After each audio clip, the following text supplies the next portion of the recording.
Coba jawab pertanyaan ini. Berapa hasil 1 tambah 1? Bentar, mungkin kalian mikir pertanyaan macam apa ini? Anak kecil juga udah pasti tahu jawabannya. Jawabannya jelas, yakni 2. Tapi pernah mikir nggak? Kenapa? Ya, kayak teman kita yang satu ini. Kenapa bisa 1 tambah 1 sama dengan 2? Kenapa nggak 3, 4, atau 5?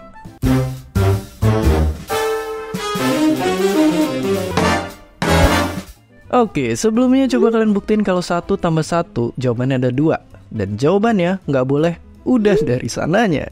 Gimana? Ketemu? Coba lihat caranya ahli matematika ini. Mula-mula kita harus tahu sesuatu yang namanya aksioma. Bukan aksioma oma, tapi aturan dasar matematika. Ada aksioma yang bilang kalau setiap bilangan itu punya bilangan berikutnya, alias suksesor atau penerus. Nah, ketika kita nambahin 1 ke bilangan awal, yaitu 1, kita sebenarnya lagi nyari suksesornya 1. Iya, 2.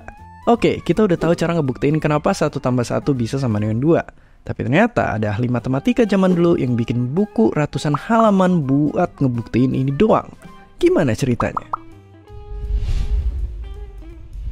Sebenarnya matematika itu ibarat bahasa yang bisa dipakai buat deskripsiin atau ngegambarin sesuatu. Coba lihat sekeliling kalian. Hal-hal di dunia itu bisa digambarin pakai angka. Nah, matematika pernah dianggap bahasa yang saking sempurnanya dianggap sebagai bahasa alam semesta. Buat buktiin ini, dulu ada 2 orang matematikawan yang nulis buku ini, yang berusaha nunjukin gimana seluruh pertanyaan dalam matematika itu bisa dibuktiin hanya dengan menggunakan logika dengan ngerjain 1 tambah 1. Sampai ada seseorang yang ngebuktiin kalau hal itu salah. Orang itu bernama Gödel. Dia datang seperti badai, tiba-tiba ngegebrak dunia matematika dengan bilang kalau ada pernyataan matematika yang benar, tetapi nggak bisa dibuktiin.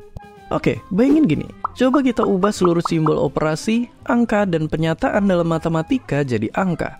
Jadi setiap pernyataan matematika bisa disimbolin pakai angka unik, kayak sidik jari. Terus pernyataan matematika itu bakal dicek kebenarannya sama logika kita. Yang biar gampang, coba kita ibaratin sebagai mesin ini. Nah, kalau menurut para penulis buku tebel tadi, mesin itu bisa terus-terusan ngecekin kebenaran pernyataan matematika apapun dan ngasih buktinya. Tapi sekarang bayangin kalau ada pernyataan yang bilang kalau dia nggak bisa dibuktiin. Mesin tadi bakal bingung. Soalnya kalau mesin itu mau bilang bahwa pernyataan itu salah, artinya pernyataan itu punya bukti. Makanya pernyataan itu benar, karena dia harus nggak bisa dibuktiin. Dan ya, mesin itu nggak akan pernah bisa ngasih bukti atas pernyataan itu. Oke, biar makin ngerti, ayo pakai perumpamaan lain. Ayo jalan-jalan ke 2 pulau. Anggap aja kita tahu kalau penduduk pulau yang ini selalu jujur, tapi penduduk pulau satunya tukang bohong. Terus tiba-tiba ada seseorang yang ngaku-ngaku gini. Kira-kira dia orang mana? Ya, kalau dia dari sini berarti dia jujur. Berarti dia orang sini. Tapi kalau gitu artinya dia bohong. Paradoks ini ngegambarin inti dari teoremnya Paman Gödel. Selalu ada pernyataan yang nggak bisa dicek sama kita. Tapi bukan berarti isi dari pernyataan itu salah. Orang tadi mungkin gak berasal dari kedua pulau ini. Pada akhirnya 1 tambah 1 sama dengan 2 udah dibuktiin para ahli matematika. Tapi dengan pertanyakan dasar-dasar matematika itu sendiri, kita justru nemu kalau dia punya batasan.